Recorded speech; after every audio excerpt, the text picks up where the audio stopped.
Assalamualaikum warahmatullahi wabarakatuh. Selamat pagi, siang, malam, sore untuk rekan-rekan generasi mandiri. Kali ini, pada kesempatan hari ini, kita akan membahas mengenai virtual local area network di pertemuan 9. Jadi, apa itu virtual LAN atau virtual local area network atau VLAN? Ya, kita bahas dulu. Yang pertama adalah definisinya.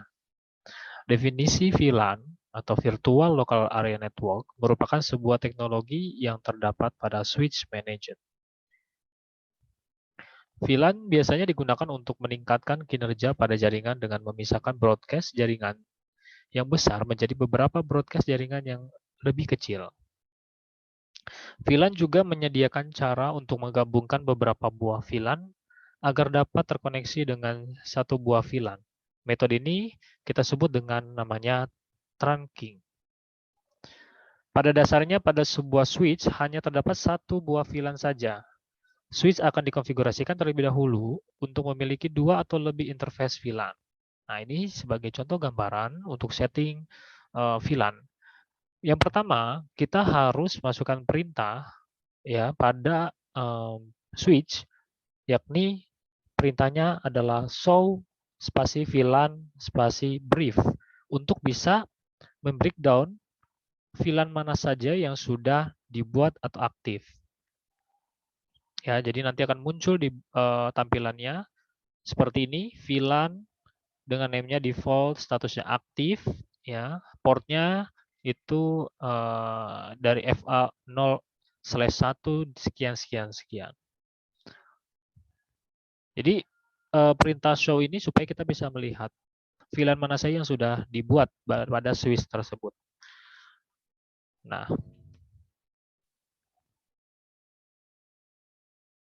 dan pengertian lain dari VLAN itu merupakan suatu teknologi LAN atau Local Area Network yang membagi suatu jaringan menjadi beberapa segmen atau kelompok jaringan secara logikal atau non-fisikal.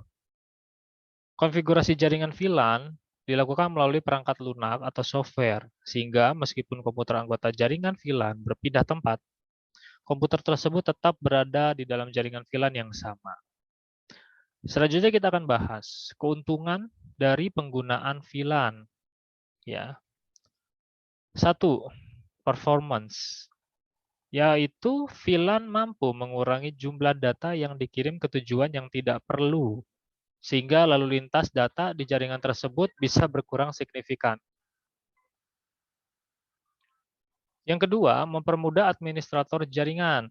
Setiap kali komputer berpindah tempat, biasanya komputer tersebut harus diatur ulang atau dikonfigurasi ulang agar mampu berkomunikasi dengan jaringan di mana komputer itu berada. Hal tersebut membuat komputer tidak dapat langsung dioperasikan setelah dipindahkan. Nah, jaringan VLAN bisa meminimalkan atau bahkan menghapus langkah ini karena pada dasarnya komputer tersebut tetap berada di dalam jaringan yang sama. Yang ketiga, mengurangi biaya.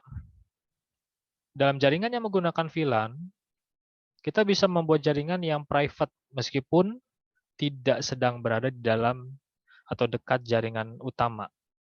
Hal tersebut tentu bisa meminimalkan biaya yang diperlukan untuk menarik kabel LAN untuk ke lokasi yang baru.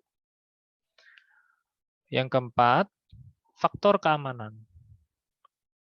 VLAN bisa membatasi pengguna yang bisa mengakses suatu data, sehingga dapat mengurangi kemungkinan terjadi penyalahgunaan hak akses. Namun, dari sekian keunggulan, ada faktor kerugian kita menggunakan VLAN. Yang pertama, secara logika, jaringan VLAN berbeda network tetapi secara fisik satu network. Artinya, jika network utama bermasalah, maka semua VLAN akan terkena dampaknya. Nah, kerugian yang kedua, ketika ada data yang dikirim secara broadcast, maka data tersebut malah dikirim ke semua VLAN. Nah, yang ketiga, ketika jumlah host di dalam VLAN banyak, maka kerja DHCP akan berantakan dan tidak bisa digunakan. Itu adalah keuntungan dan kerugian ya dalam penggunaan VLAN. Sekarang, rekan-rekan, kita akan membahas tipe-tipe koneksi yang ada pada VLAN. Tipe-tipenya ini antara lain, ada tipe trunk link. Apa itu? Yaitu koneksi yang menghubungkan antara switch di dalam sebuah jaringan komputer.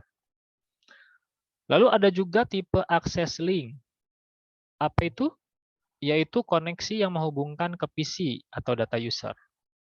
Ada juga yang tipe hybrid link, yaitu koneksi gabungan dari trunk dan akses.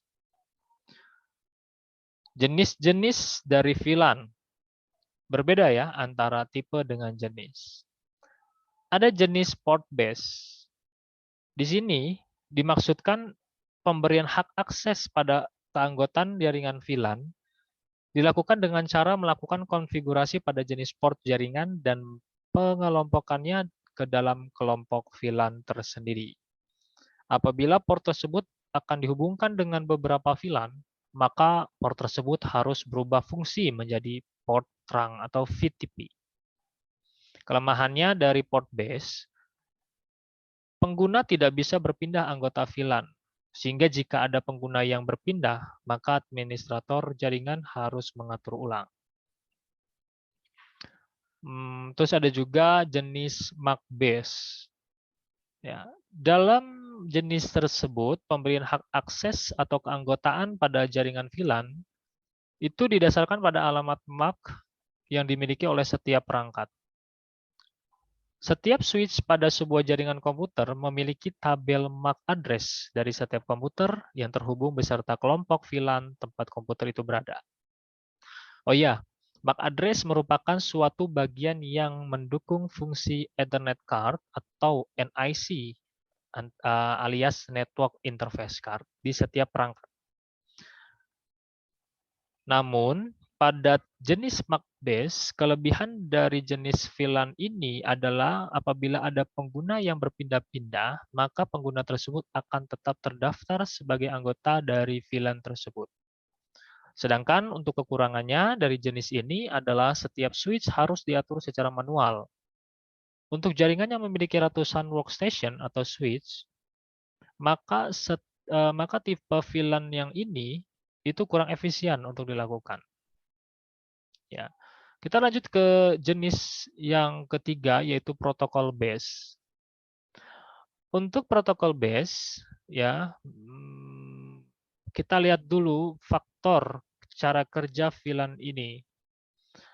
Karena VLAN bekerja pada lapisan kedua di dalam OSI layer, maka pengguna protokol jaringan ya IP maupun IP extended sebagai dasar penentuan anggota VLAN dapat dilakukan. Jenis yang keempat itu IP subnet address base. Selain bekerja pada lapisan kedua, VLAN juga bisa bekerja pada lapisan ketiga dari model OSI layer, sehingga alamat subnet dapat digunakan sebagai dasar VLAN.